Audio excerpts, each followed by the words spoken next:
this evening's meeting on the global consequences of the US presidential election. This is a really important turning point in world history because the United States under Trump has been a symbol of the rise of the far right in many parts of the world, and the policies of Trump in relation to trade and economics on every continent have had profound implications for people's future, for people's living standards, and for people's well-being. We are very privileged to have Michael Roberts come to speak to us tonight. I first met this man in 1973, and in the first few minutes of listening to him speak, I became aware of one, he's a real expert on economics, and two, he's got a very clear and concise way of presenting ideas. So I'm delighted to be able to introduce to you Michael Roberts, who tells me he's going to speak for about 30 minutes. And we would like to keep it to absolutely no longer than that, Michael, because we want to give plenty of time for, I can see already I might want to have a lot to say as well. So over to you, Michael. Well, thanks, Ed, for that praise, which of course I will not be able to justify now in the course of this presentation, and I shall try to do it in less than half an hour. So here we are. We had the announcement, the official announcement that Biden had won the presidential election only yesterday, some 4 or 5 days after the vote had finished, which for a start gives you an indication of how poor American electoral processes are run, that it took that long to come up with the result in supposedly the greatest country in the world and the most largest democratic country in the world, which of course is also not true if you consider India's parliamentary democracy.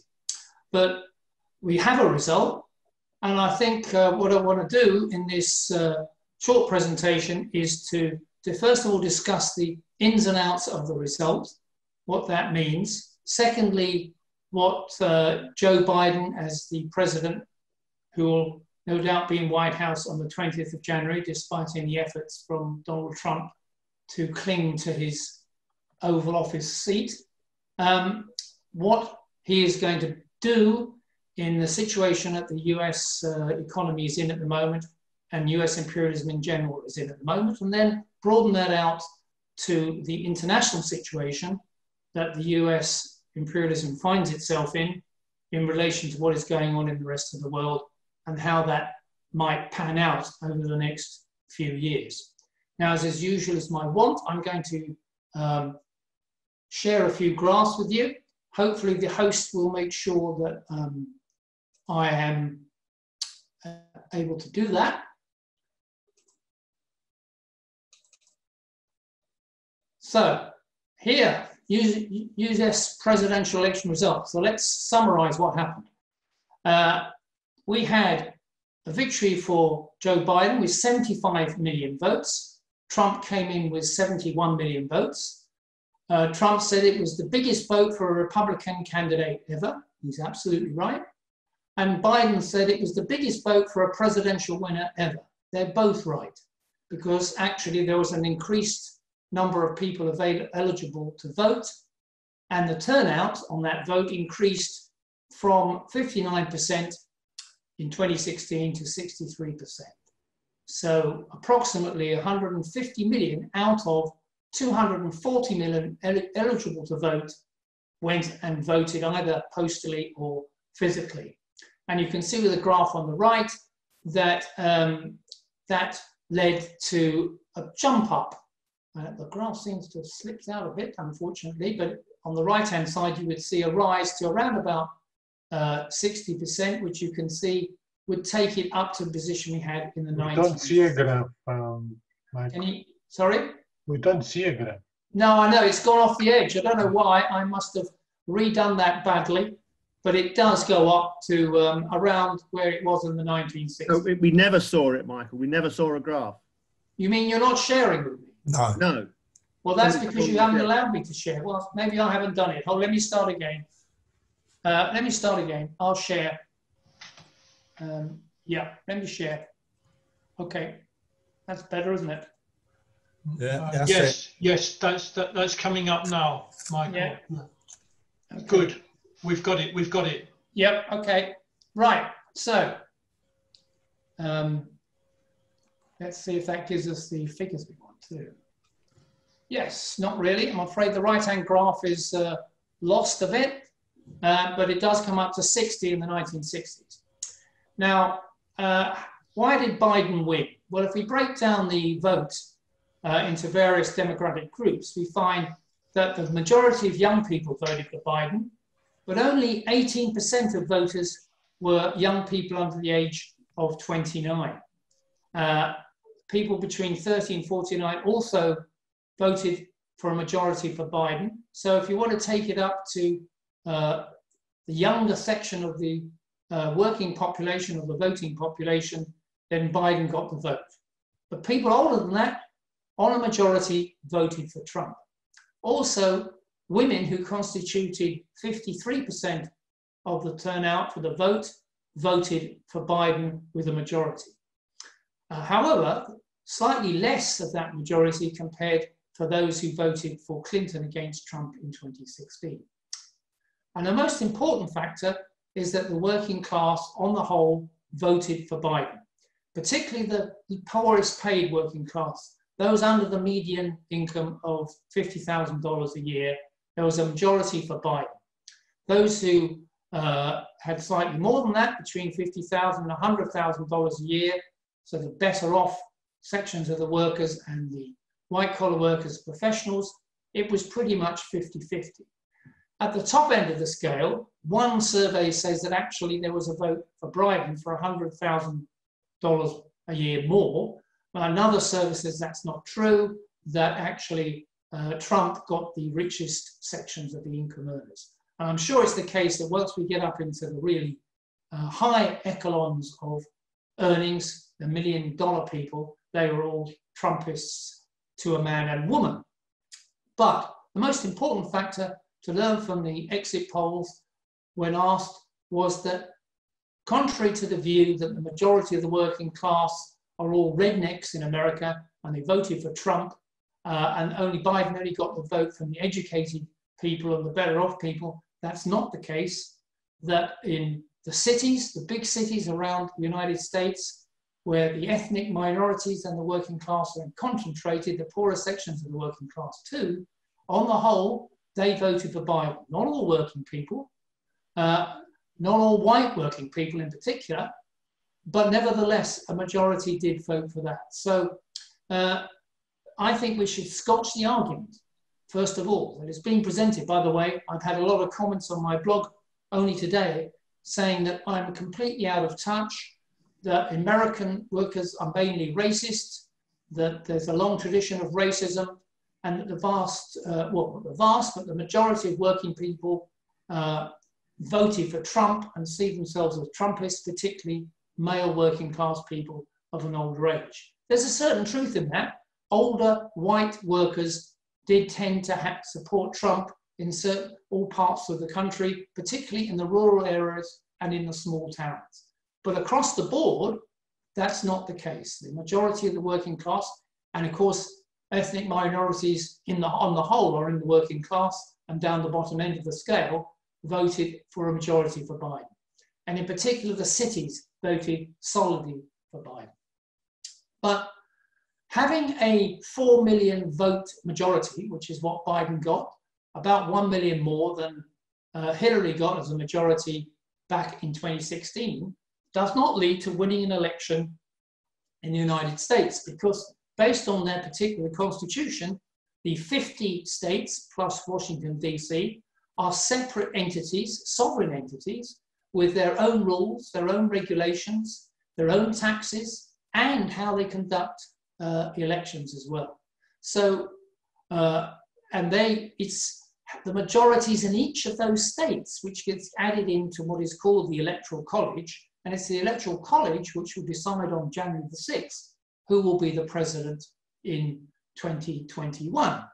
Biden is going to get 306 votes, but he's only managed to get more than the 270 needed because of some very close calls in some Middle West states like Pennsylvania, Michigan, Wisconsin, and Arizona, and so on.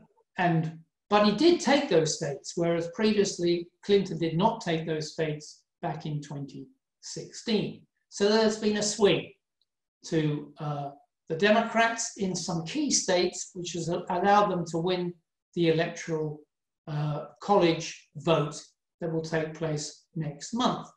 But it means that there's a lot of talk in the media about how close this was. Well, it's true on the basis of the Electoral College system, but not true on the basis of the popular vote. In fact, 8 out of the last 9 Republican presidents have won the election with a minority vote. So the implication here is that the electoral system is biased against the big populous urban areas like California and New York and the cities in favor of the small towns and the rural areas, and the big states do not get, given their populations, the same impact upon the electoral result as the small states. That was deliberate from the so-called founding fathers because they didn't want big populous states like New York and the East Coast at that time to dominate over the small states, because otherwise those small states would not join the Union.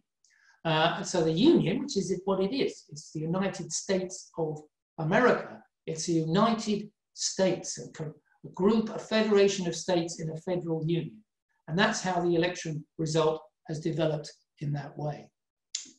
But we have a result. And I just wanted to now talk about the US economy as such. Before, just this time last year, at the end of 2019, I think it's very important to remember, because the argument now being presented is that Trump would have won anyway if there hadn't been COVID.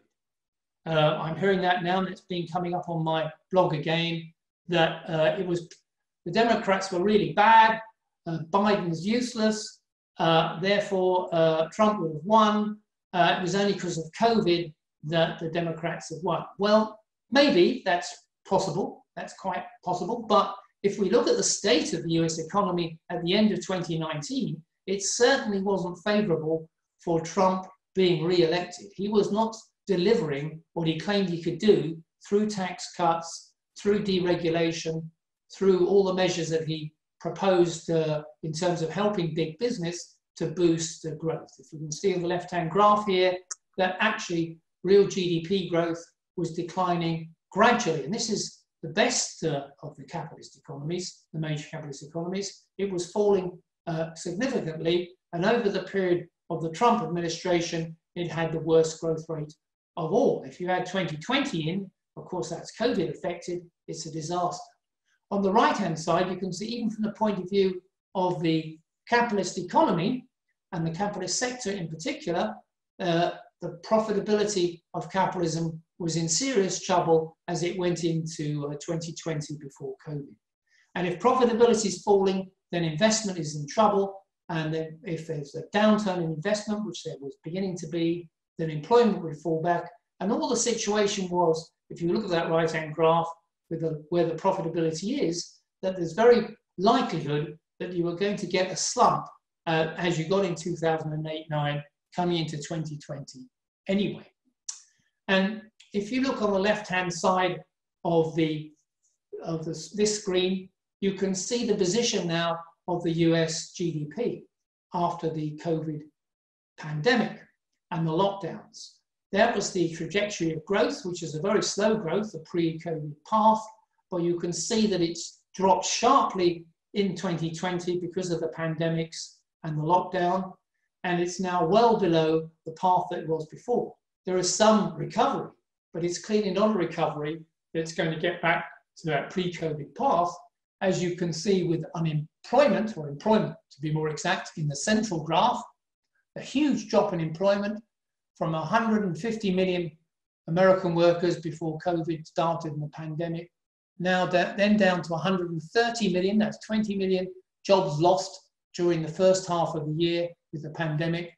And now you see the recovery to 143 million, still got 7 million on the official unemployment figures, but really there's 10 million jobs now, still not returned to the previous trajectory of job growth that existed in the US. And you can see that's beginning to slow down. The right-hand side, right-hand graph shows you it's a measure of the recovery in the US economy in terms of finance, mobility, production, employment, mixed together in a sort of index. And this recovery tracker index, you can see was 100 at the beginning of the pandemic, at the beginning of 2020, dropped sharply to down by 50 points to 50. It's come back up, but is now beginning to just stagger along under 80. So still some considerable way below the original level of activity in the US economy. So after nearly 1 year, we are entering a period of 2021 where there's no improvement at all in the moving back to the same position that existed before the pandemic began. The US economy is not recovering fast enough. It's taking not the form of a V shape, which is the hope of the major capitalist politicians and the economists, but more like what I call a reverse square root. If you look at the middle graph, you can see that as that line begins to flatten out, then you get a sort of reverse square root result. And that's most likely to happen in the next period, as I say. A V-shaped recovery is looking increasingly unlikely. On the contrary, we're likely to be in a period where there's going to be a very weak recovery, which is going to take the form of this reverse square root. The top right-hand graph shows you where the trajectory of the economy is likely to be in the US over the next 3 or 4 years, unless something is done to boost the economy in some way. Millions of workers in America are being just managed to support during the COVID pandemic with paychecks. They've disappeared now. Employment hasn't recovered, as I said. Wages have dropped off sharply. And so something is going to happen. The Biden plan for the economy is to try and reduce inequality, to regulate the huge profits of the tech monopolies, and he says to do something about the environment and climate change on the economic front. He plans a fiscal stimulus. If you see on the bottom right-hand graph, you can see that the attempt is to return to the pre-COVID trajectory, but most estimates suggest that that will not be achieved before 2024, even if we get a fiscal stimulus under a Democratic Biden presidency. We'll deal perhaps a bit later with Biden's foreign policy on trade, technology, Iran and so on. But some of the things that Biden is clearly going to do apart from the economy, apart from fiscal stimulus, apart from increased tax on the rich, he says, is also to look at the question of climate change by returning the US to the Paris Agreement on climate change and global warming limits. That Trump had just ended for the US. No doubt Biden will return there. But even those limits are very low, very poor level of threshold for controlling global warming. 1.5 degrees centigrade above the industrial long-term industrial average of the 19th century. We're already heading towards that now within the next 5 years. And there's little sign that Biden or anybody else in the major capitalist economies is doing anything about reaching that and holding that target of 1.5 degrees centigrade increase. And one of the problems is that we will very unlikely get any sort of real boost in growth globally. And I think this is a major point to bear in mind. It's not just the US that is going to be struggling, but in fact, most countries in the world are going to be struggling. Global profitability, as you can see on the left-hand scale here, is at an all-time post-war low. It's never been so low since the end of the Second World War. And even with a recovery that we could expect over the next couple of years, and I think that's very unlikely, we're still at very low levels of profitability. Low levels of profitability mean low levels of investment. As you can see on the right-hand side, we can see a considerable amount of fall over a long-term period now in the major capitalist economies for corporate investment as a percentage of GDP. And that's the lifeblood for growth in any capitalist economy. If profits are going down, profitability is low, then investment will also slow down, and that means that economic growth will be very weak. And it has been weak. It was weak after the Great Recession ended in 2008-9. Growth rates were way lower, investment was way lower, profitability was lower than they were before the Great Recession. The Great Recession did not produce a recovery in profitability significantly. And now we're going to enter a period where we can even have another leg downwards. And perhaps most important for looking at the global situation is that we appear to be at the end of what was a major period of globalization in the world, or the expansion of capital flows on the part of imperialism to all parts of the world to try and boost the profits of the big multinationals by exporting their industries, their factories, their business activities to places where labor was cheaper and where they could take advantage of using that cheap labor to employ the best technology and get the biggest level of profitability.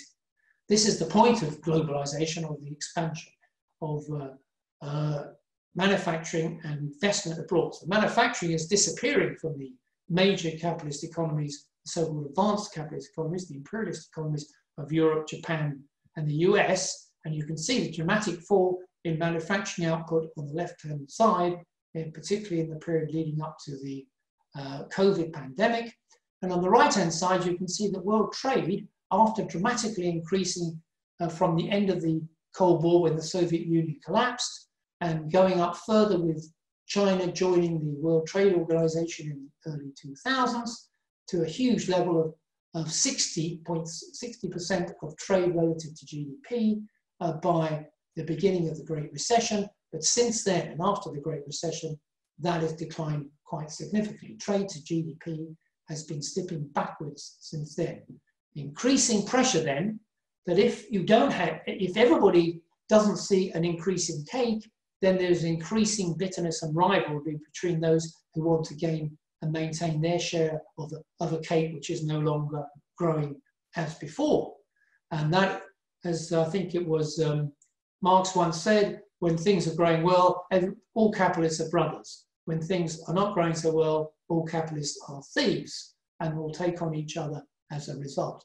And that is the period we're into. That is why I think there is an increased intensity now of rivalry on trade and investment, on financial flows, and on other aspects of capitalist appropriation of surplus value internationally has already begun to develop. And so Trump's trade tariffs plan against Europe, against China, and against Japan was not just the whim of a mad lunatic, but actually the product of the need on the section of the American capitalist class to try and preserve its share of world trade and investment as that share began to come under pressure with no real growth in trade. And if we look at the global situation in profitability, I showed you US profits, here's the global situation. You can see back in the late 19th century, there was a massive expansion of globalization after the end of the Great Recession. And then we can see during the period leading up to the First World War, increased rivalry between capitalists. And that's the great period of imperialism, which led to the First World War. Then we had the Great Depression of the 1930s, and you'll see a dramatic slump in profitability. Once that was over, the war created the conditions actually for a massive increase in profitability and the growth after the end of the war. So during the golden age of relatively high profitability in the 60s here, you get an increased expansion of investment and trade. Then we had the profits crisis of the 70s and 80s, leading to a new low in profitability. As that recovered, we entered a new period of globalization, which we saw from the early to mid 80s and leading up to the Great Recession. But now that process is over. Profitability is not going up anymore. It's been declining since the Great Recession, or certainly not going up. And as a result, the prospects for increased rivalry, like we saw back in the period before the First World War, that pink area I had before, is the prospect that we face globally, and so does the US. And US imperialism is in relative decline. It is no longer the manufacturing center of the world. It's no longer the major trader in lots of all kinds of products. It is increasingly no longer the leader in technology, although it still holds that position to some extent. If you look at the top graph on the left here, you can see the dramatic increase in manufacturing output as a share of world manufacturing output by China. That's the red dotted line shooting up. And the blue line is the United States' relative decline, particularly actually since the end of the Great Recession, but also a relative decline in manufacturing for Japan, and Germany also has had a small decline. The bottom left-hand graph shows you the difference in growth in GDP per person, not GDP, but GDP per person each year since the 1980s in China, which has been averaging, the graph is a bit weak, but it's averaging something like 6 to 10% or more on average over that period. The actual average is around about 8.5% each year, while the US has not been able to achieve anything like that. It's less than half that rate. So the gap between GDP per capita in China and GDP per capita in the US is narrowing. It's now around about, the China's back in the 1980s was probably about 3 to 4% of US GDP per capita. Now it's around 20% and rising, 28% I think was the latest figure.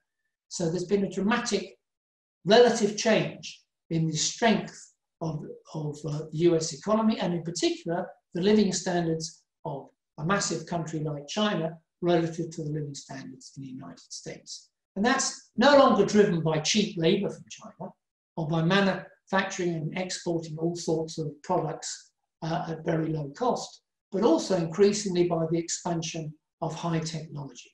The top right-hand graph shows you that this is the number of robot workers per 10,000 employees as of 2019. You can see that South Korea leads the way with a very large amount of robots per worker, if you like, followed by Japan, Germany, Sweden, and still the United States, but well below some of the other countries in that list.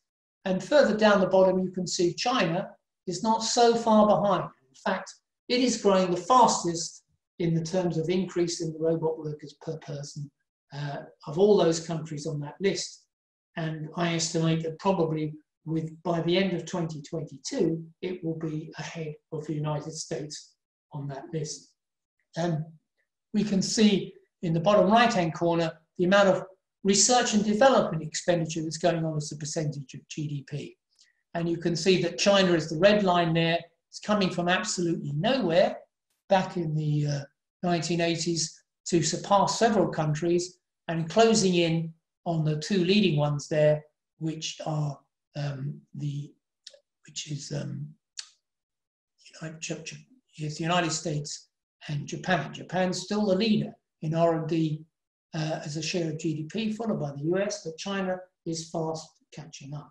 So the only two areas that the US now has, as you might call, a monopolistic and dominant control is in finance, because Wall Street and the banks, the US banks, and all the big institutions, financial institutions, are still relatively dominated by American companies. Not all, but that is still the case. And above all, in the military.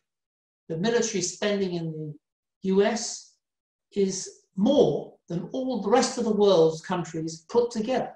They spend more than the rest of the world put together. They have hundreds of bases around the world, providing them with a base for controlling various countries, if necessary, with physical action. and also the ability to monitor and control all those countries, including the allies. So finance and military remains the US's base for controlling the world still, as it continues to lose out on growth, manufacturing, trade, and technology.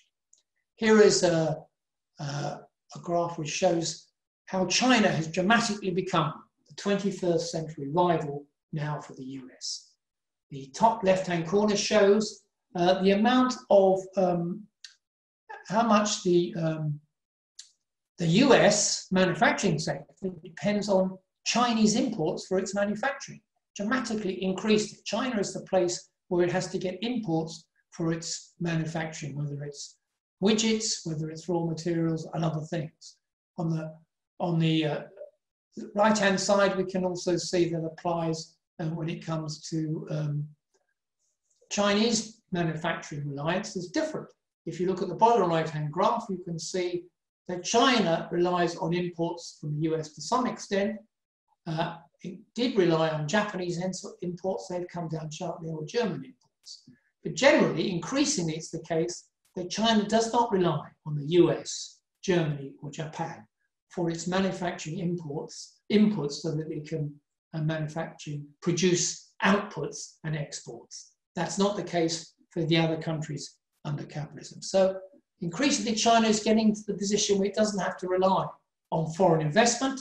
It doesn't have to rely on inputs of foreign goods, and it still needs raw materials. And increasingly, it's been able to expand its place for those raw materials to other parts of the world, like Africa, like Asia, and not rely so much on Australia. One of the recent things that happened in the last week was that the Chinese said if the Australians are taking the attitude of blocking all our technology companies, then we're going to revoke all our contracts for importing coal and other raw materials that Australia provides. That would be a huge blow to the Australian mining sector, which is massive. So we are now in a position, this is the position that Biden faces, that the US is in relative decline, China is increasing the rivalry, Trump has been conducting what you might call a Cold War against China. The whole of US imperialism has moved from the policy of engagement, which has started with Nixon in the 1970s by meeting China, and then under the rule of Dong, we had the idea that China was going to expand with the help of imperialist investment and multinational companies into a lovely capitalist economy, which could be exploited by imperialism. That didn't materialize. China went forward maintaining control of its capital, maintaining control of most of its investment direction, and its employment and its state industries remained more or less preserved.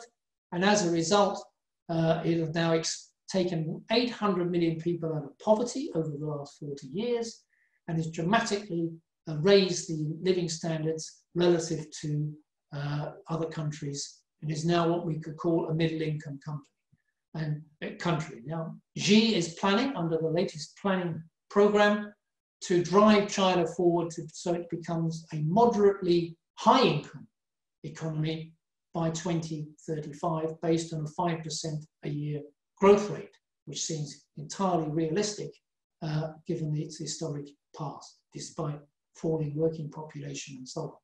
That means that China is increasingly going to be a major rival. So engagement is over. Containment has been now the policy of the US, particularly since the end of the Great Recession, and also intensified under the Trump presidency. In my view, that's not going to change under Biden.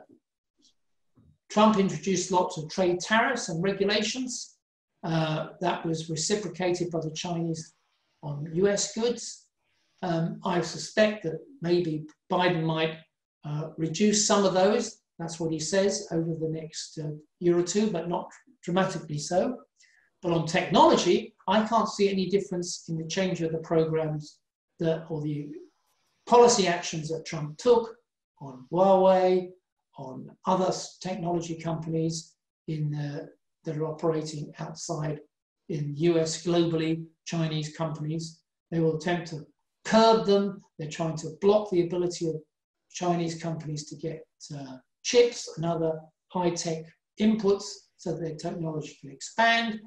That process, I think, will continue under Biden, who claims to be more of a hawk against China than even Trump. And the military surrounding of China continues in the South China Sea, with special help for Taiwan, for Japan, other countries, US naval ships patrolling all along the Chinese coast, and giving support to India against China, and so on. The whole process of surrounding China, just as US tried to organize the Allies and itself to surround Russia in the period of the Cold War in the Soviet Union, now we have a similar situation developing in China. So will there be a war? Well, I think it's an issue that we want to discuss this evening, perhaps. Is this Cold War, which we have up to now, going to go hot? And in what form could it take if it was going to go hot?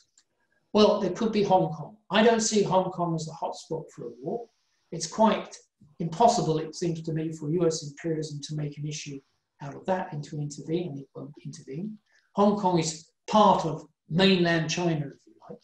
It was only a separate territory because Chinese regime at the time was forced into an agreement with the UK to allow the UK to have this colony, which they got during the occupation by foreign imperialists along the coast of China a century ago. And they kept that for 100 years. It's never been democratic. And now that is over. China actually allowed Hong Kong capitalism to continue and to not change the regime in any way for several years until we've had this explosion of people. And I think there's no way that it's the American imperialism and other imperialist countries are going to intervene. They can do nothing. And Hong Kong will be absorbed into China, I think, without a lot of opposition from outside China. But maybe Taiwan's a different matter. Taiwan is seen as still part of China. Remember that the Chinese capitalist and colonialist military under Chiang Kai-shek and the Kuomintang were forced to flee to Formosa, the island, where they occupied the island against the will of the local community and set up their own state there. China was too weak, the Chinese communists in the 1940s and 50s, to do anything about that.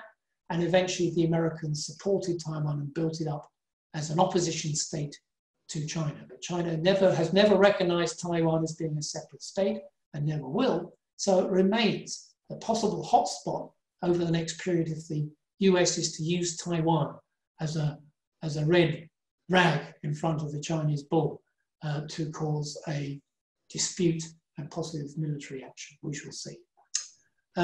Michael, you've had about 30 minutes now. And I've just finished. That's it. Well done. I shall now stop sharing. Here we are. Right, Michael, thank you very much for a really excellent introduction to this topic, full of information, well illustrated with graphs and data.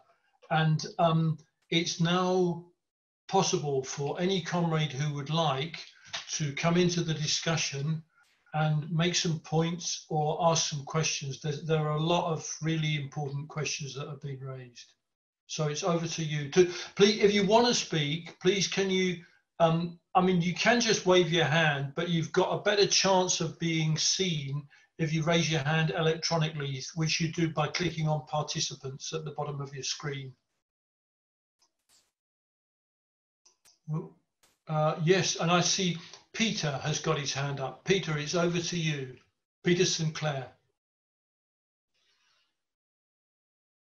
Can you unmute yourself, Peter, please?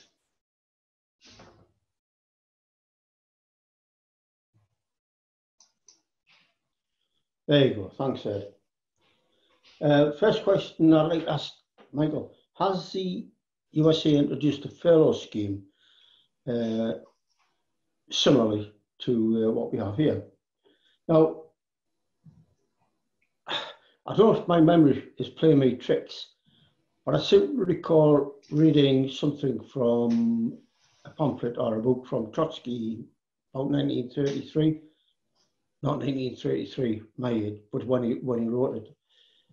And he said that the final war won't be fought with weapons, but it will be a monetary war between the West and the East. And I'm fairly certain he actually mentioned the yellow people being the people from the East. Hopefully, I'm sure I did see that. Someone would remind me if I'm wrong about that. But it's interesting what Michael has said about Hong Kong, China, Taiwan, and so on and so forth. What we are and what we can see from the graphs that is produced tonight, which would be absolutely excellent information and something that not a lot of people have ever got the opportunity to have come across. What we have seen though is that there is a clear indication that there is a might from the West, USA, and a might from the East in China. I'd like Michael's thoughts on that point. Thank you very much, Ed. Okay, let's see. So would anyone else like to say anything? Anyone else want to come in?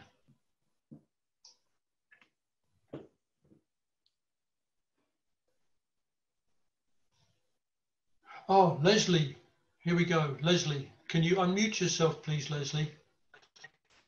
Yeah, hopefully my internet won't crash. Got a booster now. Yeah, just Leslie, sorry to interrupt, Leslie. Your sound is not very clear, Leslie. Yeah. You might. Okay. Do you want me to just type the question in the chat? No. It would be good if you could talk. Sometimes it helps if you turn your vision off, turn your screen off, and then we get a clearer signal. Do you want to try that, and then put yourself back on once you've lost your or made your contribution? Yeah. Okay. Is that any better? Yeah, much better. Okay. Yeah, it's just that you know, one of the issues Biden has promised to tackle is the COVID issue. But how realistic is that going to be practical, given the fact that, you know, there's a very underfunded, very poor, no real public health structure. So even with some input into healthcare, it's still basically a private healthcare system with very little funding. So, and that's going to be a major factor in, you know, in recovering, getting people back to work, etc. So how realistic is that? Thank you. Okay, thank you, Leslie.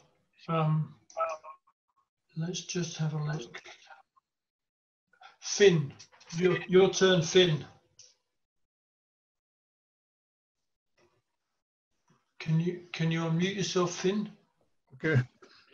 Yeah, I want to thank Michael for an excellent opening contribution, and I'd be grateful if I get a chance to see the slides and some of the material that he was using in his presentation.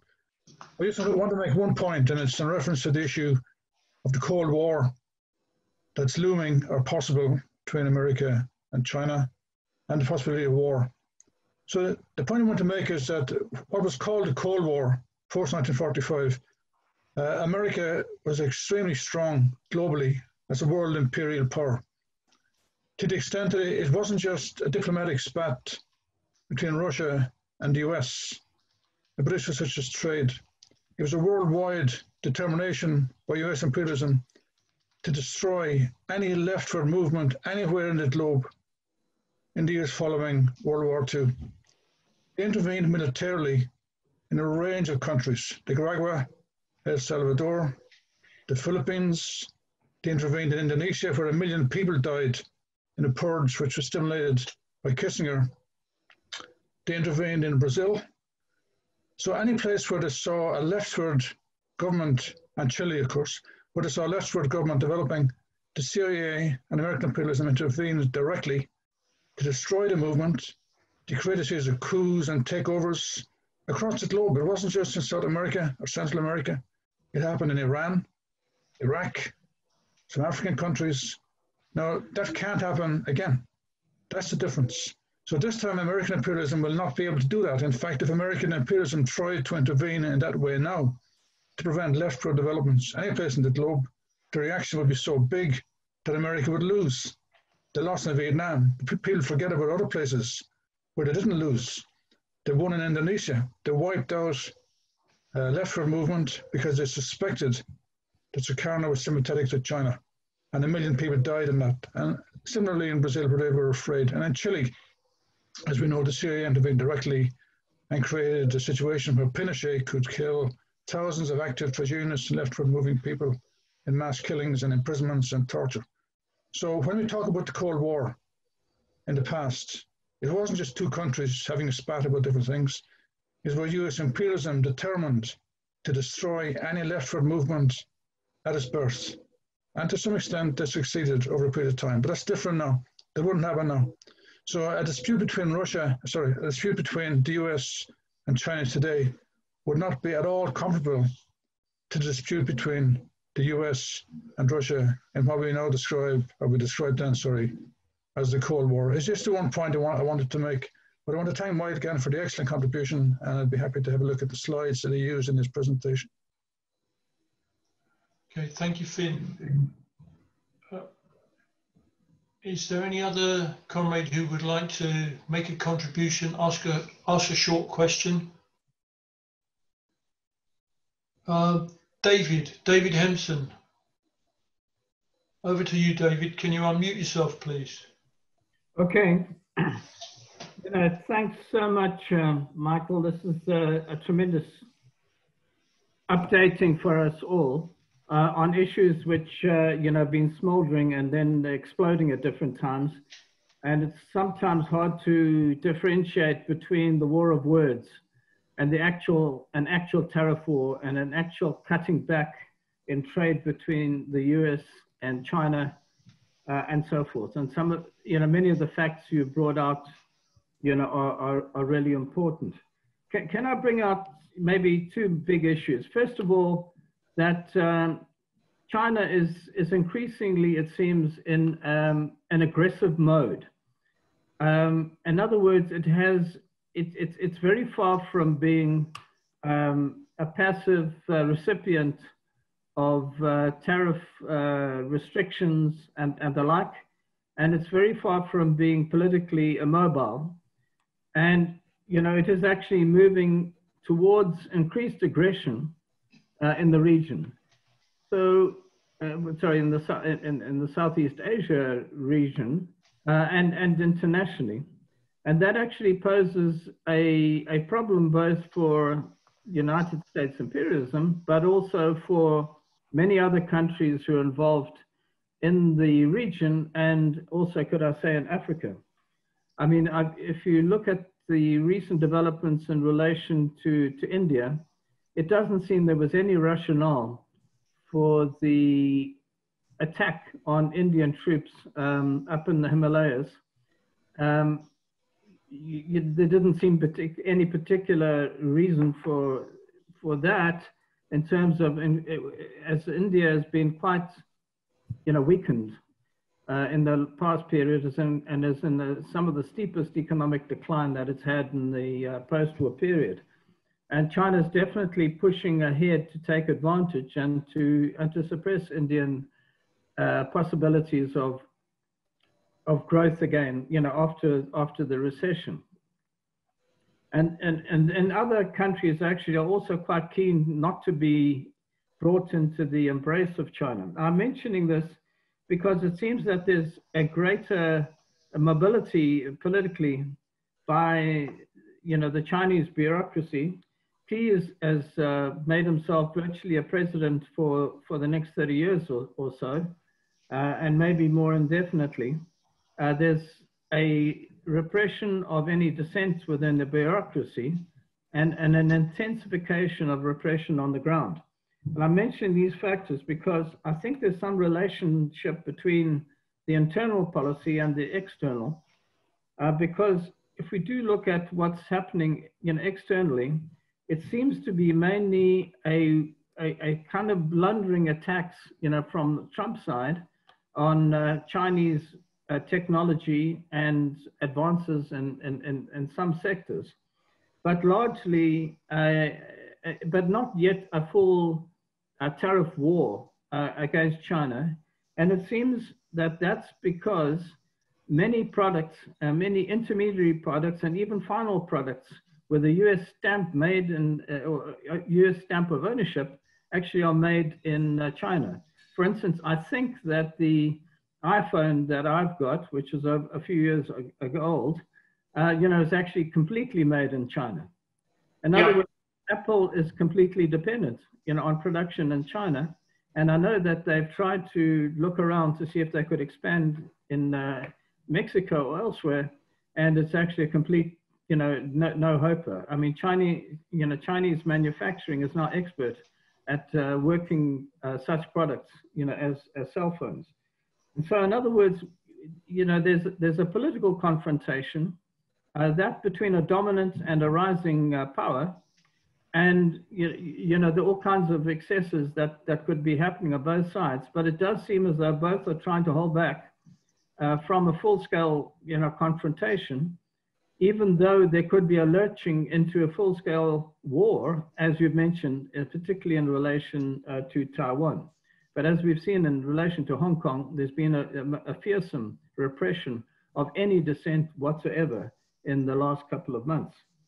So we do see a narrowing now of the growth gap between China and America. Apparently China's to grow at about 8% in the coming year, the possibility, whereas in the US, that'll be somewhat less than that. America's had a devastating decline in the economy, during this year. And so there will be, increased tensions around the way in which each leadership, sees itself and its role, internationally. I just raise these points because I do think that China is, even though it has less internal opposition, it is possibly in a state where it is facing a lot of contradictions. You've mentioned many of the advantages. I'll just ask a question in relation to the return on investment in China, which is what has been raised, by economists. And apparently for every unit of increased production, the Chinese are having to invest more and more heavily. And although they have a relative capital surplus at the moment and are trying to use that in its expansion of infrastructure internationally, the returns on that are not great. Apparently, the Belt and Road project actually has had a lot of setbacks as well as advances. So I'm looking to, we're fairly well aware of the contradictions in US imperialism, but I wonder if you could expand a little more on the contradictions within the Chinese bureaucracy and the prospect, for a rising opposition as these contradictions become sharper. Thank you. Okay, thank you, David. The next speaker is Jim. Jim, can you unmute yourself? Yeah, can you hear me, Ed? Yeah, we got you. Yes, okay, loud and clear. Fine, thanks. My comments follow very much along what David has just said. I mean, the question is, it seems to me, in the old cliche of which stage are we passing through? And I actually think parallels with the Cold War can be quite misleading. Because in the Cold War, you obviously had an ideological clash there between Soviet Union and the history of the Russian Revolution and capitalism. And it seems to me that is not the case in here. It's much more a case of looking to a scenario before the First World War of rival imperialisms. The second factor, which I think is fundamentally different in terms of the Cold War and rivalry between America and Russia, is that Russia essentially was what was called upper volta with rockets. It was not integrated at all within the world economy. And China is very much expanding into the world economy with the Belt and Road, our vast investments in other countries, particularly in Africa, well over 1 million Chinese in Africa. China has a military base in Djibouti. and so on. So a whole number of examples in terms of that. And obviously you have that, as David mentioned, what's commonly called now, I think, the Thucydides trap, and existing powers. But I think both sides have got a lot to lose if this moves into a hot conflict. The Chinese elite is very much wanting to have what I think they call China in 2024, which is very much looking at the internal market and generating in terms of the economy. And it seemed to me, although you mentioned very well, Michael, the weaknesses of US capitalism, there are some fundamental weaknesses growing, it seems to me, which David has enumerated or hinted at in terms of the Chinese economy. And you have a regime which is highly nationalistic, and its rhetoric is highly aggressive, but that can also be a sign of weakness. And we have seen in the past when the Chinese regime has run into certain hiccups and problems, it has whipped up anti-Japanese one with an obvious historical background to do so. And although you mentioned that Taiwan, American imperialism is using Taiwan as a red rag to China, China will use Taiwan in terms of its own internal dissent to show that it is trying to regain the population in terms of China and reassert its nationalist prestige. There are obviously flashpoints there. Taiwan, I think, is a major one, frankly, if you look at the recent build-up of military forces and the last 5-10 years when the Chinese military has been all geared very much to a swift conquest of Taiwan. If you look at the details of what they're doing and pushing the Americans back 1,000 kilometers with anti-aircraft missiles and so on. I think also the nature of the warfare may well be different. What I think you're very well likely to get isn't a hot war, but cyber war. And I think that's more. And so China would say something of the equivalent to the Americans. You intervene and back Taiwan, and we'll take down the electricity supply of California. I think it's the nature of that that could be there. So I think there are flashpoints, but I think there are weaknesses on both sides, and both sides will try and use that. But I don't see it escalating into a military hot war. That would be my perspective, but others may well disagree. Okay, thank you very much, Jim. At the moment, nobody else's hand appears to be raised. Would anyone else like to comment or ask a question? Yeah, I can see I think it's Barbara, your hand. Would you like to unmute yourself, Mick and Barbara?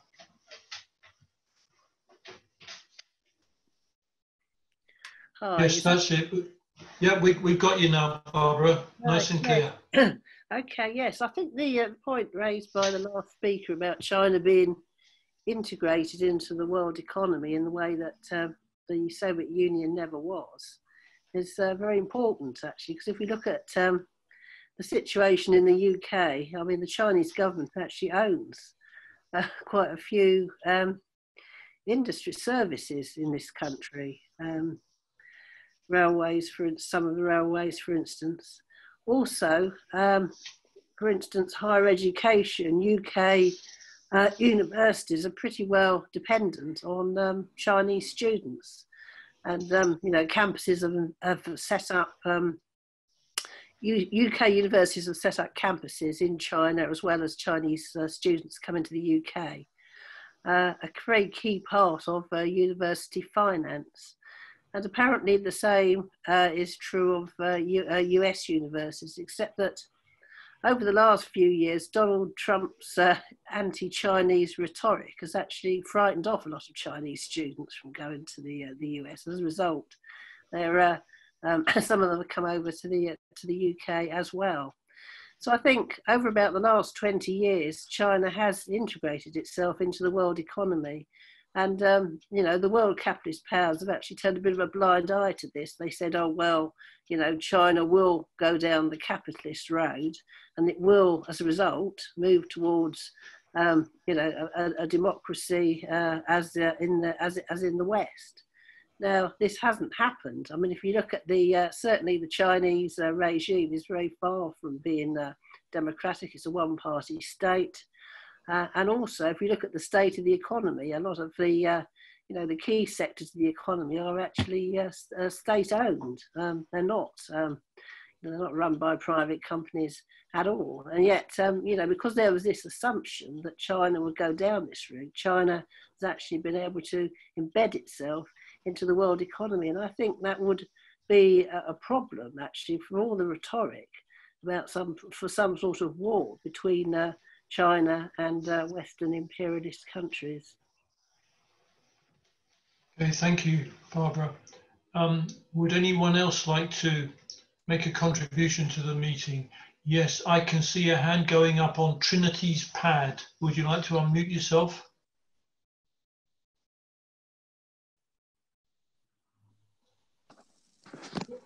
Where are we? Okay, yes, we can hear you. We got you.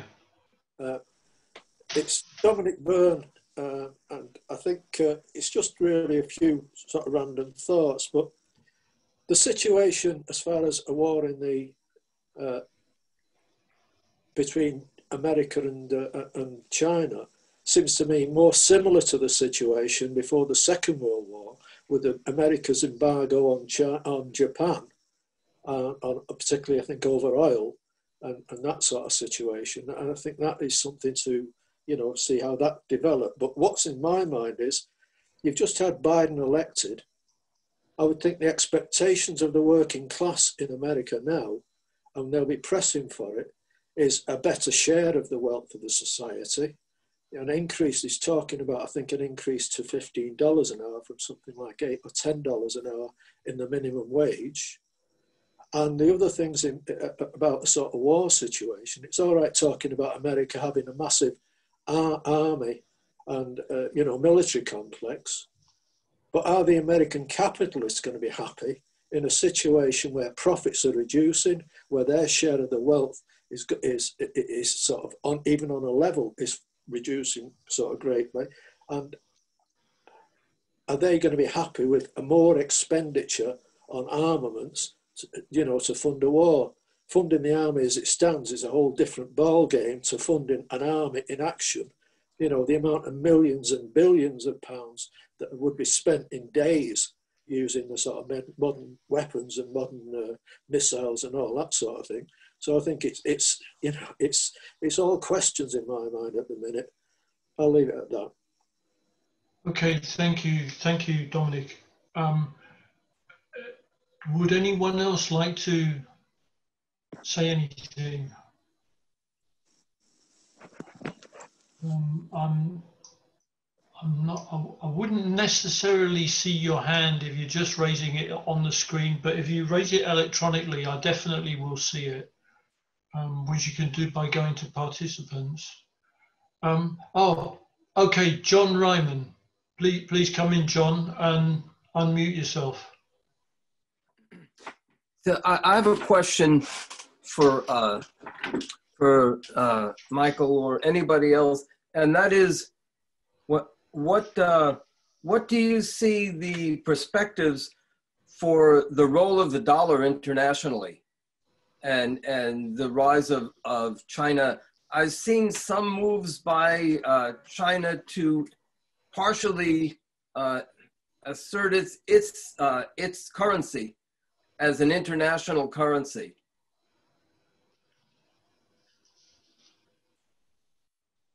Okay, thank you, John. Is that's it? Yeah, that's the question. Yeah. Thank you very much. Good question. If nobody else is indicating, I mean, there is still time for discussion, but I mean, there are a whole load of really interesting and important points being made, and if nobody else is indicating, I'm going to ask Michael to come back on some of those points. It wouldn't preclude perhaps a bit more time afterwards. It depends how long Michael would like to deal with the points that have already been raised. So over to you, Michael.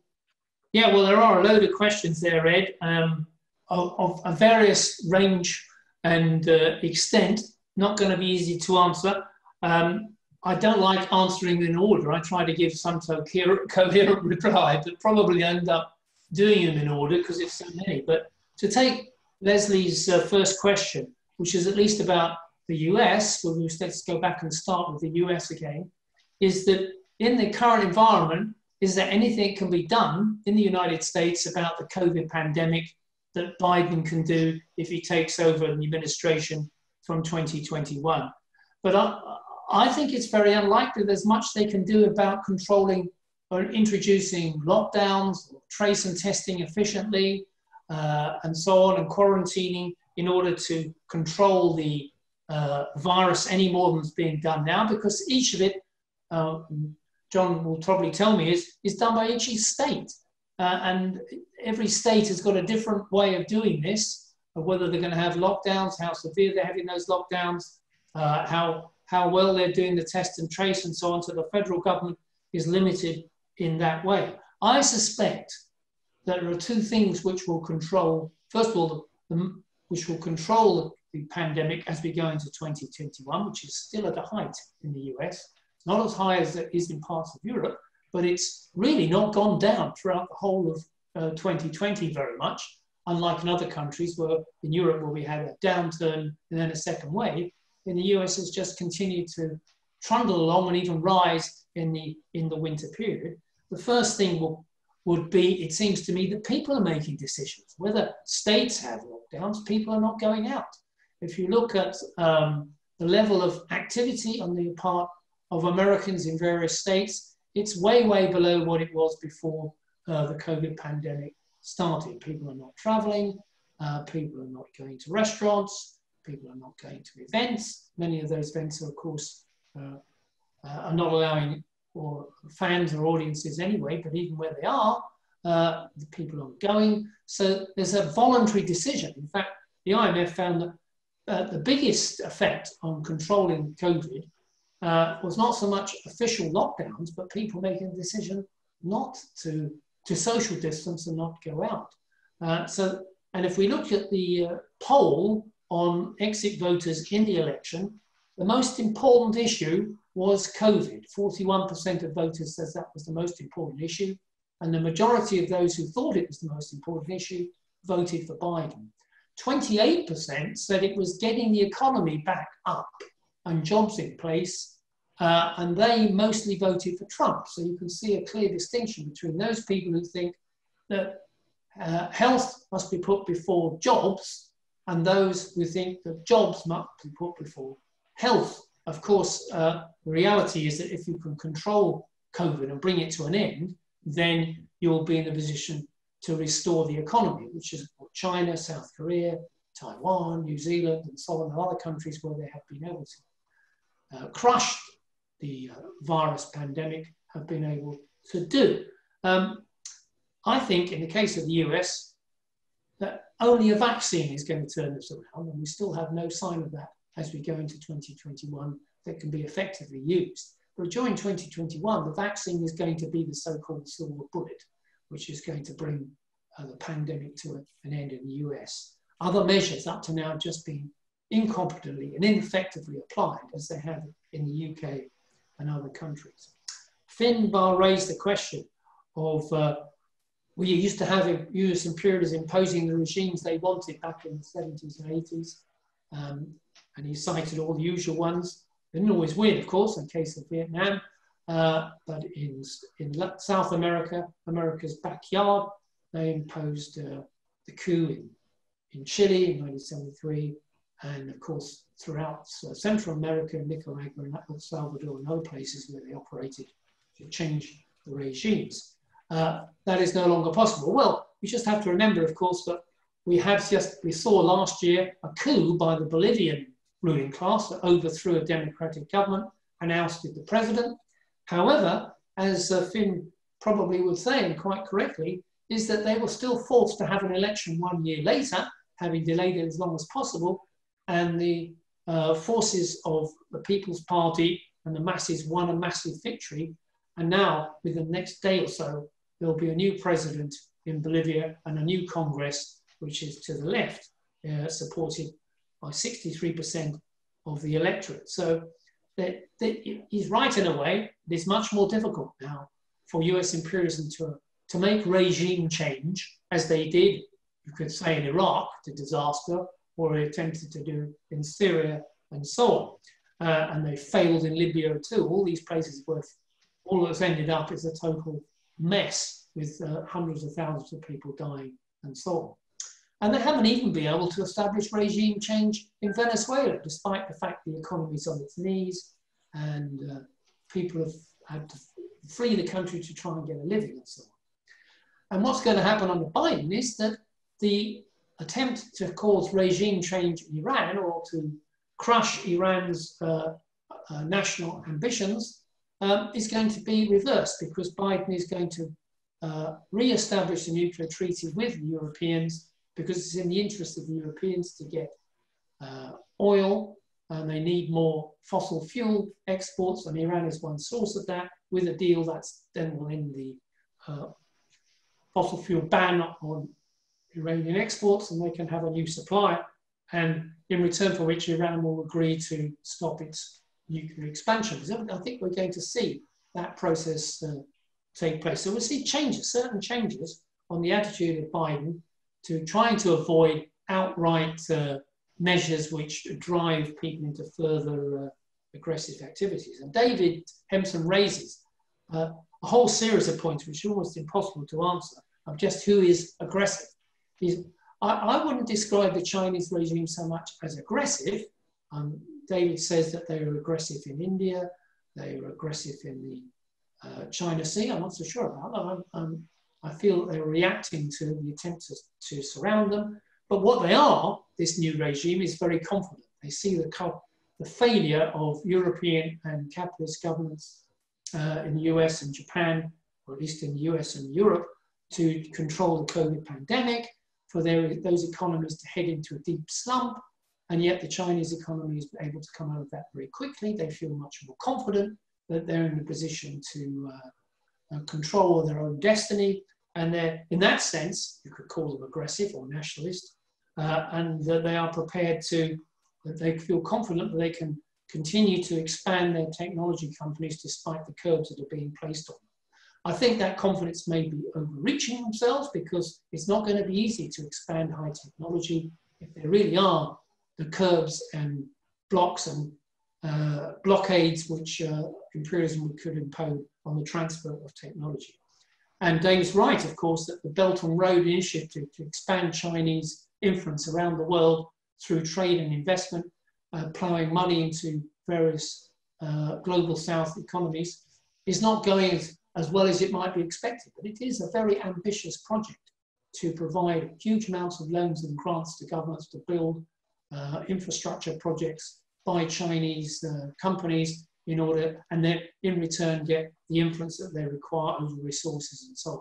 It's a major ambitious project which is bound to have failures. But where possibly I would not agree with David is I don't think the question of the level of investment relative to return, an incremental capital output ratio is getting very large. In other words, there's so much capital has to be ploughed in to get a return, is decisive for the Chinese economy, because the Chinese economy, in my view, on the whole, does not depend on getting profitable return for its investment. There's a big capitalist sector in China, but it is not dominant, it is not in control. And the profitability of that capitalist sector has fallen, but I don't see that as bringing down the Chinese economy, because the Chinese economy is still dominated by the state companies, the planning mechanism through those state companies, state banks, and so on, that they can direct the economy to expand and invest, even if the profitability of certain sectors is falling.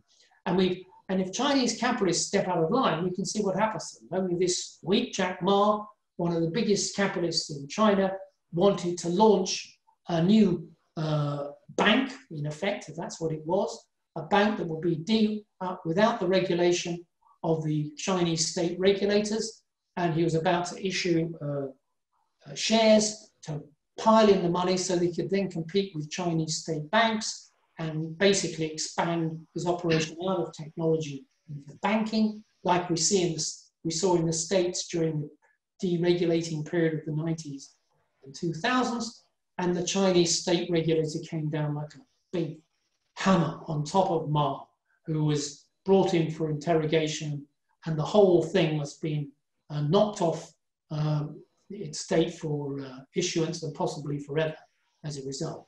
The Chinese state still controls what happens, even in the finance sectors of China. And I see that as one of the decisive factors that makes China different from other major economies in the world at the moment, and explains to some extent that the investment and growth that China's achieved has been achieved through the state sector, through state investment, and through the planning mechanism. And the new plan, which the Chinese government has announced, will be introduced accordingly to try and meet those targets. And that's what it will be, a target economy, trying to meet those targets. Yes, China imposes repression on any dissent, whether it's inside the bureaucracy or amongst the masses, at least where there's dissent which threatens the Beijing leadership and the one-party state. But it appears that you can, at least in this period of growth, a period of expansion in the world economy, from 1949 now, over 70 years, it is possible to have an economy which is not dominated by imperialism, which is expropriated capitalism, which is able to expand on the basis of state investment and planning, and yet has no democratic workers' control. It's nothing unusual that we ought to know in the history of the Soviet Union, which gives us the lessons to be learned about this process, that you can have some weird operation, some weird state in between capitalism on the one hand and something which we might call socialism. China is neither one nor the other, in my view. It can't remain neither one nor the other in the history of humanity and in the next, but how long it will remain in this in-between period state is impossible to say. It could be decades. It could be that a war with the US would decide that issue. But I agree with the others who have said that the war seems unlikely. As Jim says, there's a lot to lose. There are plenty of other ways to engage in rivalry, like cyber war and other things. And as Barbara says, the integration of the Chinese companies and activities globally, not only in export, but also in investment and so on, makes it very difficult for both imperialism on one hand to conduct a hot war with China when it's got so many economic interests at home, which the Chinese have, and vice versa. So both sides are going to avoid that sort of a war, a hot war, but it's going to be increasingly difficult for the US to allow China to expand in the way it has without trying to control, regulate, and curb its growth. And that's one of the aspects of which Biden will be definitely continuing on its process, the policy of Trump is going to be continued by Biden on China, more or less. A policy of containment and curbing and controlling Chinese expansion. Dominic raises the point, can Biden do anything at home? Well, let's talk about the minimum wage, as he says. This is going to eke into the share of profit going to capital as opposed to labor if it's implemented. The cost of any war will be immense. There's huge inequalities. The economy is still very weak and not recovering very quickly. It needs a boost, a fiscal boost to try and get it going. All those things I think are going to be extremely difficult for Biden to achieve. And what is clear, that there'll be pressure on him not to spend huge amounts of money to boost labor incomes or to provide the infrastructure and development of the state sector in the United States as opposed to the capitalist sector. Biden may have plans, but those plans will probably fall well short of expectations as far as working people in the US are concerned over the next few years. And I expect by the time we get round to 2024, if there's been no dramatic improvement in the world economy, and I'm not expecting it, that the prospects of another Democratic president will be very limited. We may well have increasing tensions within the Democratic Party about what direction to take, whether it should be in a direction towards more state investment to boosting labor, or whether it should be to preserve the interests of big business and finance through control of government spending. Will the US dollar collapse? Will China expand its currency? John raised. Well, it's one of the features that the US still has dominance in is the dollar. It is still the major international currency for trade, investment, and transactions. And for that reason, and also a store of value by most countries, it's very difficult for any other currency to replace the dollar as an international currency. And in this period of tightening rivalry between the major economies, the US dollar is losing a little bit of its glister as gold. It's no longer as good as gold, but it still dominates. 67% of all trade and finance transactions are still done in dollar terms. I don't see China replacing that anytime soon. And I'm not sure the Chinese regime wants to do that straight away, because to open up its currency to international investment and foreign influence could lead to its collapse and therefore a severe financial crisis in China. Capital controls, control of the currency and the yuan in China is one of the key planks of the current regime to ensure that they do not have a financial crisis like the capitalist world has had in the past. So that's as far as I can go. Ed, I don't know if there's any time for anything else. Okay, thank you very much, Michael. Yeah, we have got a little bit of time. If you've got the energy, Michael, to keep going, and none other than the very person you were talking about, John Ryman, would like to come back. And I don't know if this is a supplementary question, John, or you want to make a contribution, but over to you. It's another comment. Incidentally, I wasn't suggesting that the dollar would collapse, but just that its role could be weakened. I had not planned on discussing the issue of COVID here in the United States, but since it came up, I would like to comment on it. And incidentally, it's not irrelevant to the question of US relations with China, because I don't think it's any accident that the COVID virus originated in China, because one of the main points of origin for zoonoses has been through hogs, which have a very similar, a similar immune system to humans' immune system. And that's why there's been a lot of zoonotic viruses that have jumped through hogs to human beings. And as we know, hog farming, and in particular, industrial hog farming, is massive in China. And that could affect,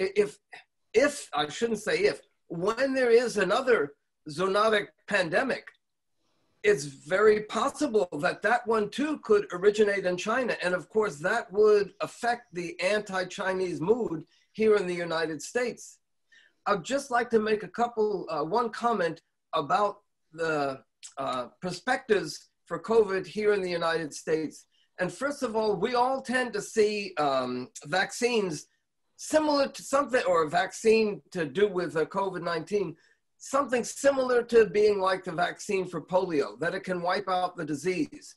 Whereas more increasingly, it seems like those who get COVID-19 are not immune to a reinfection of it. And therefore, a vaccine would be more similar to the flu vaccines.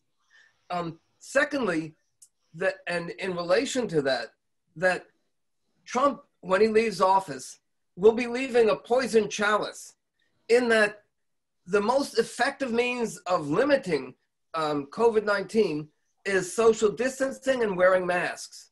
And there are, as we know, Trump received the third most amount of popular votes of any presidential candidate in history.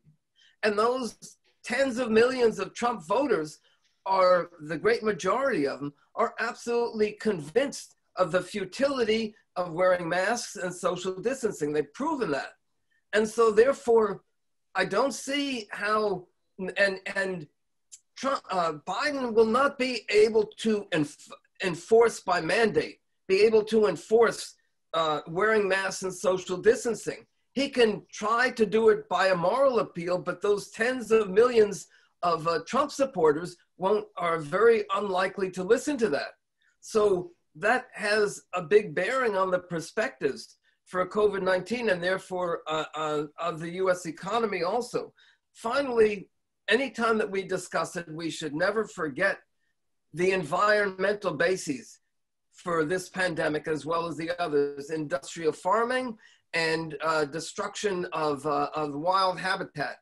And therefore, new and even more disastrous pandemics are simply waiting in the wings if they aren't already in the process of spreading to the human species. Okay, thank you, John. I have on the list Joe Duffy. Would you like to come in, please, Joe? Unmute yourself. Yeah, I just have a lot of points. Can you hear me there? Yeah, we got you. We got you. Nice and clear. Yeah, I have a fair number of points that are not particularly related. They're more questions. They're not me positing any theories about where things are going to go or anything like that. Just, I think there are aspects of the discussion that are aspects of the whole argument in relation to economics interpenetrating with movements in society as well, because economics doesn't take place in just separate from society. And I think we need to factor in what's happening in society and what's likely to happen in the US, seeing as we are focused on the US. And as I said, these are more questions. The first point, which leads to a question, is over the last 20 to 30 years, with the destruction of manufacturing industry, a lot of traditional manufacturing industry in the US, with the globalization, the transfer of capital investment abroad and so on, there's been a huge fragmentation of the working class. There's been an atomization, a destruction in terms of not just numbers, but also in terms of class consciousness. And I think that's absolutely critical to the discussion. If you've got this absolute annihilation in whole sections of communities of the workplaces where there would have been 200, 300, 500, 1,000, 2,000 people employed, and 10, 15, 20, 25, 30 years later, in those communities, there's the absence of those jobs, and there's the absence of the consciousness of solidarity that it naturally evolves in workplaces. So it's laid the material basis for a huge dissolution of class consciousness in many, many ways, or a distortion of that consciousness rather than maybe the elimination of it. They're still very much conscious that they are very much the pawns in the game in society. But given that destruction of class consciousness as us against the employer, us having a place of work where we can organize in the traditional sense of the conflicts that existed in the 1920s, 1930s and so on, that has huge political ramifications. It's actually laid the basis in a way for that destruction of class consciousness in its sharper forms has laid the basis for its replacement with a right-wing consciousness of a different type of them versus us. And that translates into very vague them and us, the us being us marginalized people out here in rural US, us people in this part of, a formerly strong industrial city like Detroit or whatever. But people are blaming another, right? And then Trump garnered that. And I'm not going to explain that everybody knows where Trumpism has come from and so on. But the point being that if this continues, and it's likely to continue, and that we don't have a perspective for a rejuvenation of American industry, you're going to have a consolidation of Trumpism, even if Trump is gone. You're going to have a consolidation of those militias, the base from where those militias came from. The them versus us, that does not translate itself into us versus the employers as it did before. Now, I'm not saying this is gospel. I'm saying, talking in terms of a tendency. Of course, there's counter tendencies in terms of, and there always will be traditional workers versus their employers and so on. Of course, there will be, strikes and so on traditionally. But in terms of the evolution of a vote of 70 million people for Donald Trump, it's not just about Donald Trump. It's about Trumpism, and it's about where that came from. But that impacts on the economy as well, particularly when it comes to the inability of the Democrats to address the situation, right? So it leads to my next point then, in relation to war. What does war solve? The only thing it does is it does the traditional thing which happened in Argentina with the Falklands and so on in relation to Margaret Thatcher, is it provides diversion. And if the Democrats, and I don't think the Democrats are going to survive, because I think it's already been referred to by Michael there, the next election, that Trumpism that's developed and consolidated will return, or has a very, very good chance of returning. So therefore, where will they take it? I mean, if economically the decline of the US economy vis-a-vis China, that tendency continues and sharpens and becomes more acute, in terms of living standards, in terms of people's experience, the lack of class consciousness means they're more vulnerable and open to manipulation as regards patriotism and jingoism and so on. So it's a very, very bleak scenario that I'm factoring in as a possibility. It's not inevitable, it's a possibility. Then looking to the Democratic Party, what they can do. Everybody knows they're going to be hamstrung by the composition of the Senate and so on. But with the inability to really get the Green Deal off the ground, with an inability to get introduce measures in relation to the health service, it's very, very hard to see how there will not be a real crisis for the Democrats in 2 or 3 years. Particularly the Black Lives Matter movement will probably continue to develop. There will be other developments in society that the Democrats will not be able to control. So the only chance of any real movement in relation to really getting a Green New Deal is if the young people and the movements that we've seen, like in relation to Extinction Rebellion, if something like that evolves or springs up in the United States and forces the hand. But even how much can the hand be forced if they're hamstrung by what's happened with the votes as regards to the Senate and so on? And I'll just finish on this point then in relation to the DSP. It's got the Democratic Socialist Party. It's again, I'd like John Ryman or others, anyone who's in touch with what's happening in the United States. Nobody has a crystal ball. Nobody can say this is what's going to happen with the DSP, but you have to look now at rightward pressures on the DSP as well as leftward pressures. The leftward pressures obviously will be in relation to that the Democrats cannot yield on anything without a turn to the left. But the right-wing pressures, which could be absolutely, it'll be bombarded on the membership of the Democrats, is look at Florida. Look what happened in Florida. In Florida, you had a majority of the Latino males voted for Trump because they, and the polls a few weeks before the election showed actually that the Latinos vote was going much more towards Biden, but they were bombarded on their personal media, social media, with messages, videos of Venezuela, Cuba, the food shortages, the chaos in the supermarkets, chaos in relation to food supplies. Is this what you want? This is socialism. This is left-wing socialism. So I'm saying that will be used by the right wing and the Democratic Party to try and crush or silence those who are in the Democratic Socialist Party. So that's a rightward pressure on the Democratic Socialist Party. But on the other hand, if as I said, the Democratic Socialist Party, they will look at how Biden was not exactly an inspiring figure, but they will be wanting to give him a chance, and there'll be all this caution in regards to the DSP for the next year. But getting back to the economics then, where you know, as I say, the two interpenetrate, they're mutually impacting on one another.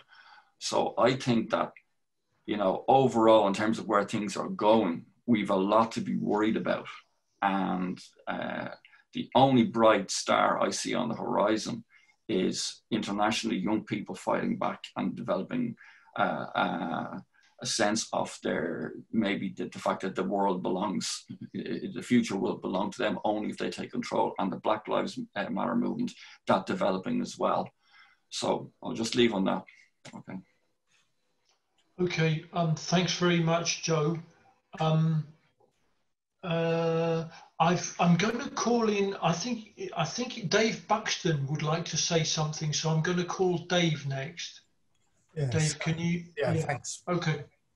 Yeah, I've got a short comment and a question for Michael, and an excellent introduction to economics, as was your previous talk. My understanding is, for US workers over the last 30 years or more, is that their pay was flat basically, or even went down in comparison to many other parts of the world. Then on Tuesday, as well as the vote for the politics for the senators and the president, etc., there was in California there was a proposition whether gig workers such as Uber drivers and others should be classed as contractors rather than as employees, which of course affects their rights to sick pay and holiday pay and things like that. And 58% of Californian voters voted that they should be contractors, i.e. with virtually no rights. And then of course you mentioned robotics in your talk, and other technology is also going to replace workers in the US, because the capitalists will invest in that to try and increase their rate of profit and have less workers. Now, and if you layer on top of that, the US union bureaucracy has a social dialogue strategy and class collaboration, where they say, oh no, we must work with our capitalists to try and negotiate the best possible deal. So would you agree that all of these factors are what has caused American workers to lose their position as one of the highest paid in the world, as opposed to the rise of China or any other of the capitalist country? And I would think that, have you written a book specifically addressed to American workers to explain this, that it's the capitalist trends that are leading to the workers having less and less pay and rights and social benefits, as opposed to any individual country within the capitalist system?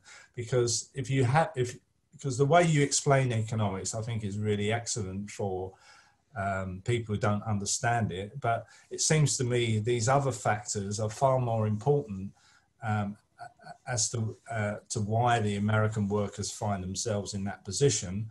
And it explains why a demagogue like Trump got support, because he actually addressed their concerns. Why are we losing out? Why have we lost out for the last 30 years or so? So I'd like to hear whether you've written a book or would think about writing a pamphlet or a book addressed to American workers, which of course would appeal to workers all over the world, a proper explanation. Okay, thank you very much, Dave Buxton. David Hempson, your hand is still up. Is that because you want to say something else, or is it because you didn't take it down from the previous contribution? I mean, if you do want to say anything, please come in now, and then I think after this contribution, I'm going to ask Michael to sum up the meeting. Okay. Well, look, I'll try and keep it brief. First of all, a question or a point in relation to, the dollar. I've studied the dollar at various times and been convinced that it would falter and fall. When the 1960s, can you imagine, the South African rand was worth more than the US dollar. There's now 20 to 1 at the moment and worsening. So it's the current return of the dollar is the most extraordinary factor internationally. And in my view, and I'd like to Michael to come back on this, I don't think that the extravagant extension of credit and deficit financing in America is at all possible without the relative stability of the dollar. That's an enormous power to the American state and to some extent to the American economy, although it can also work in contra ways to the economy. I don't, and basically this comes to the second point I'd make. that in relation to China, the US, despite the fact that Trump's done his best to turn the US interests upside down and to have a state of confusion about about realpolitik and extraordinary disaster after disaster on the international front for US capitalism, with the possible grisly exception of making deals between totally reactionary Arab states and the Israeli state, which can't last. So with that small exception, you know, America's standing has been diminished, but it's still enormous in comparison to the standing of China, which seems to be shooting itself in the foot in every possible dimension, with all kinds of totalitarian measures against its internal population, which is more what I'd like to stress than its. Maybe I shouldn't say that its position internationally is more aggressive. It's not really quite that, with the exception in relation to China, which I think was totally uncalled for, if you look at it. So America does still have the soft power. Something like 500,000 Chinese students want to come to America and still want to come to America, despite the fact that it's very difficult to get a visa now. And that is the advantage of a relatively open society as in America. The vitality of US academia, which is always an astonishing fact in America, its output is quite phenomenal in many ways. And it is attracting students from China, which even though those Chinese students know that that it's not necessarily an advantage to themselves to have a US qualification, and it's actually very difficult for them in many ways when they do come. Just one last point in relation to the power of the dollar. I want to raise a point in relation to state capitalism or state planning. The participation of China in world trade means that it cannot be exempt in any way from the operation of the law of value internationally.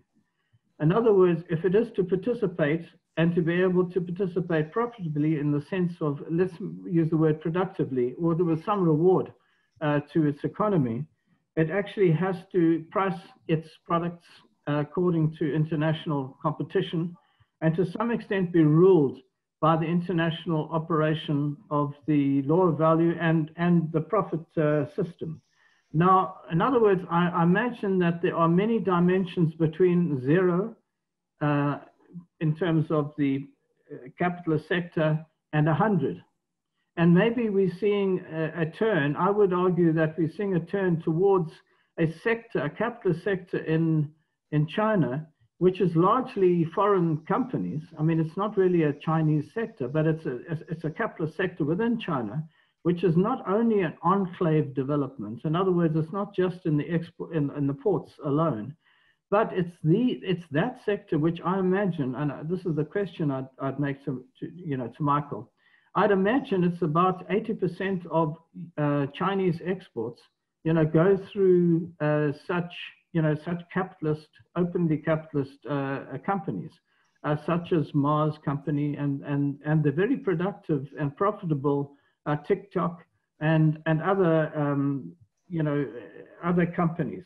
And and I think it's that which causes the US to have such anxiety, because sectors of the Chinese economy and capitalist companies could be giving severe competition to the states. TikTok was a nightmare for Trump, and it's still growing in popularity in America, and it's right there with the youth in America. So it actually does cause a problem. Just one last point in relation to the vaccine. I'm with you there, John, completely, in the sense that a vaccine is not going to solve the problem of COVID. That was Trump's idea. And we've seen in the last couple of days a most frightening development taking place in Denmark, where the COVID had actually became indigenous. It became part of the illness of the entire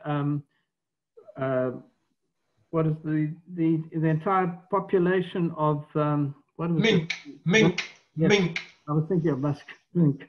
And it had to be eliminated. And the reason why there was such secrecy in the last couple of days was because there's been a mutation of COVID when the infections took place in the mink population. And so the entire mink population has had to be, eliminated.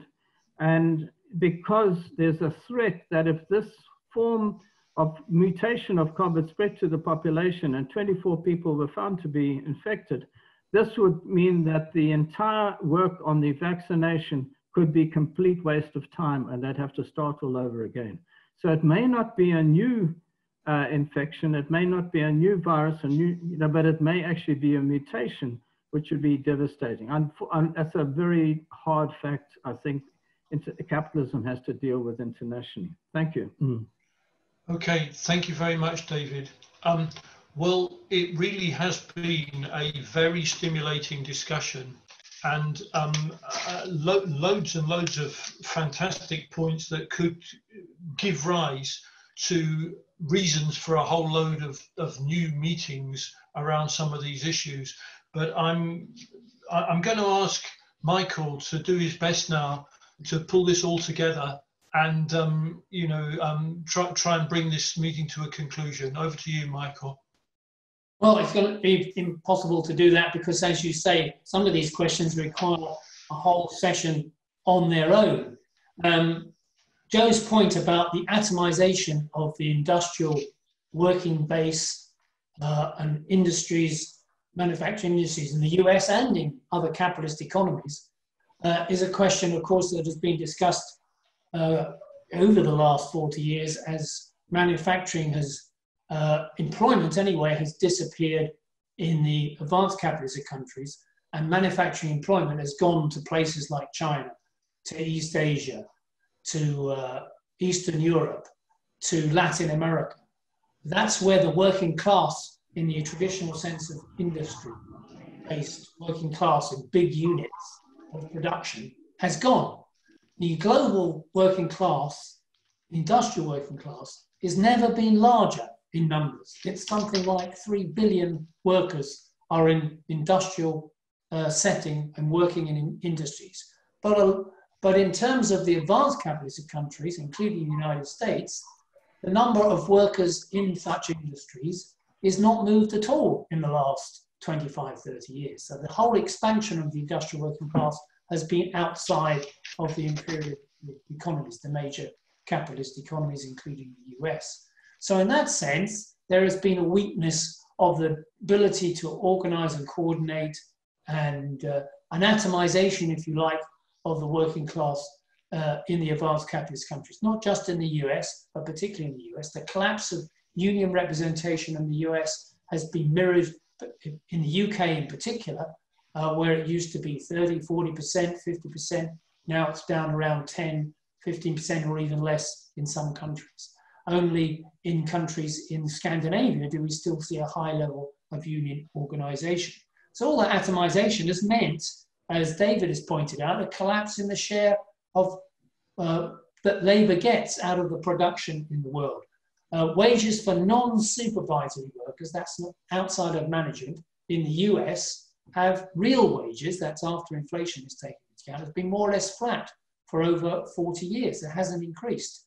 What these workers have done is either have second jobs or they've been boosted by other sorts of benefits that are not part of wages to boost their employee compensation, to use that words, health benefits and so on.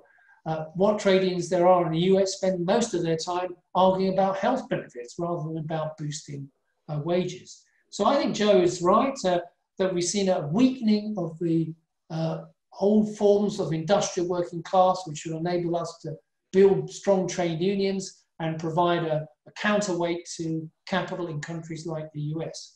But I would add perhaps a slightly more optimistic counterweight to that.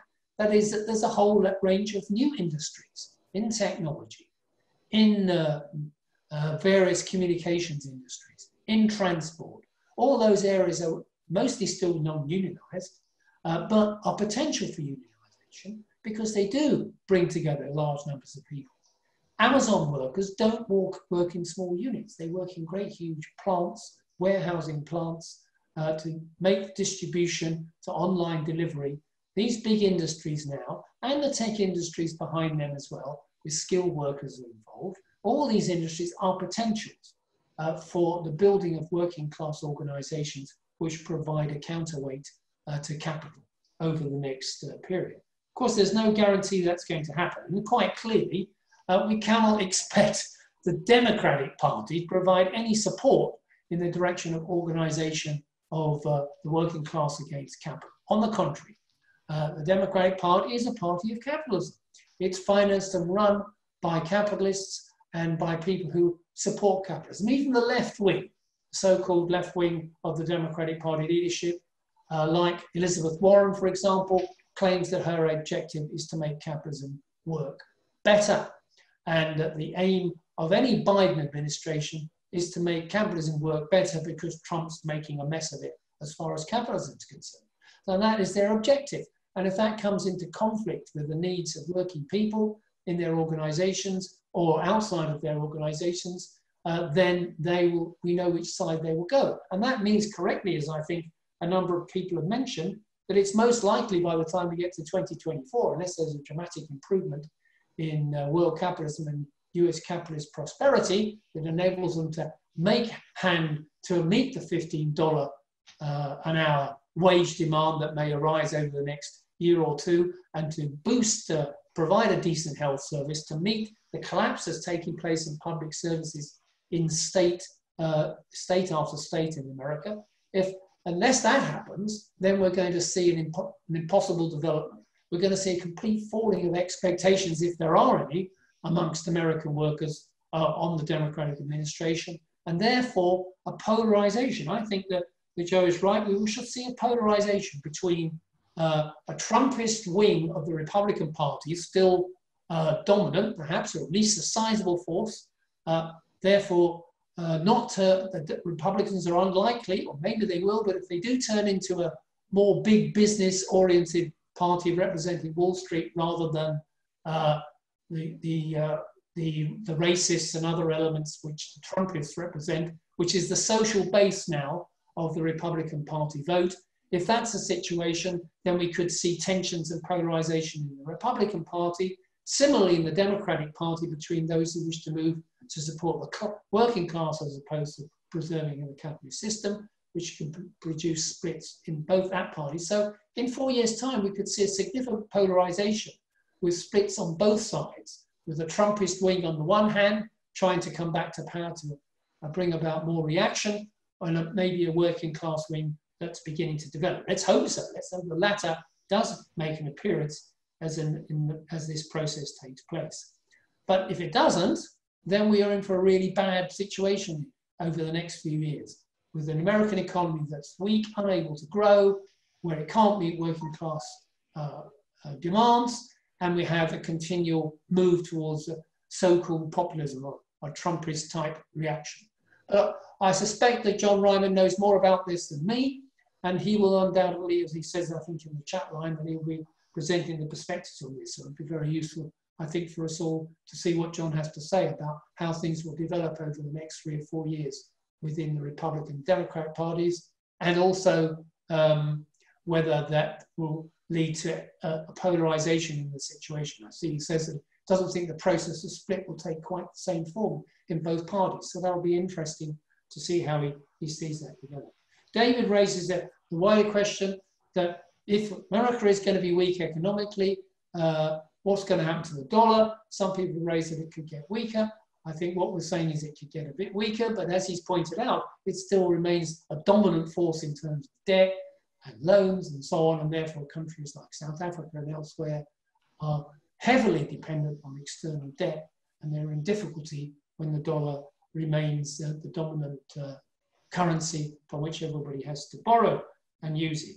And yes, America has some considerable power, soft power, in providing opportunities for people outside in the global south to go and get better jobs and get qualifications in American universities and so on.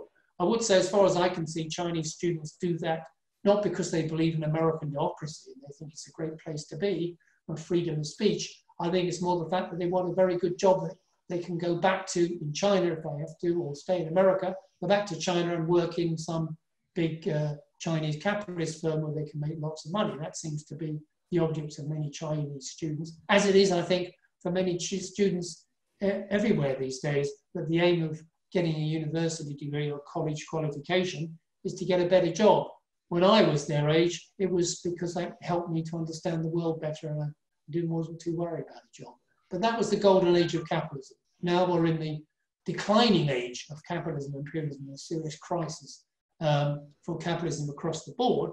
And so people are more worried about their livelihoods than they are about freedom and democracy, which is why perhaps the Chinese government can succeed with its one-party state and with its repression of any dissent, because it can deliver on the economics, it can deliver on the economies, it can deliver on wages, it can deliver on public services, it can deliver on these things on the whole, and that allows them to get the support of the majority of the population, and yet they can still have all the gains that the Communist Party leaders, the bureaucracy has, their incomes and so on, and their wealth and so on, and their relationships with the capitalist sector in China, and they're real buddies with, unless they step out of line. So let's put it this way. John is writing quite a lot in the chat, so he can tell us more. I would sum up by saying that US imperialism and capitalism in general, over the last, particularly since the Great Recession, has got into serious trouble. It's in a desperate situation. It's not growing. It's not boosting investment, providing good jobs at decent wages. It's not able to expand the public services. It can't deal with climate change. It's unable and has failed to deal with this COVID pandemic. It's been a disaster. Capitalist governments have totally failed to do that. And now, in the kind of getting out of this pandemic and restoring some sort of level of growth and employment and so on, is getting increasingly difficult. Therefore, the rivalry between capitalist governments and nations and companies within them is going to increase, and particularly the tensions are going to be against the main rival to imperialism, particularly US imperialism, China, over the next few years. That means that there is going to be, in my view, a polarization between reaction and, if you want to call it, progressive forces, or the forces that support labour and will fight for the interests of labour. It's going to increase the tensions. And that position, any sorts of in-between, third way, Democrat-type party politics is just going to fall through a hole. And we will be back here in 4 years' time, in the case of the US, discussing how more polarized and more severe the situation is, and maybe earlier than that, in dealing with how things develop between China and the US. These are big times in the 21st century, just as they were at the end of the 19th century, which led up to the First World War. The tensions between imperialist powers are growing. The tensions between China and the US are growing in particular, and that means we face both externally increased dangers of conflict and internally increased dangers of class conflict between reactionary forces and the forces of labour. Okay, thank you very much, Michael. It's been a really excellent meeting, and your input to it has been outstandingly interesting. And I'm very pleased that you were able to come and give us this talk. And I hope that you'll be able to come back some other time and do some more work with us here at Workers International Network, Michael.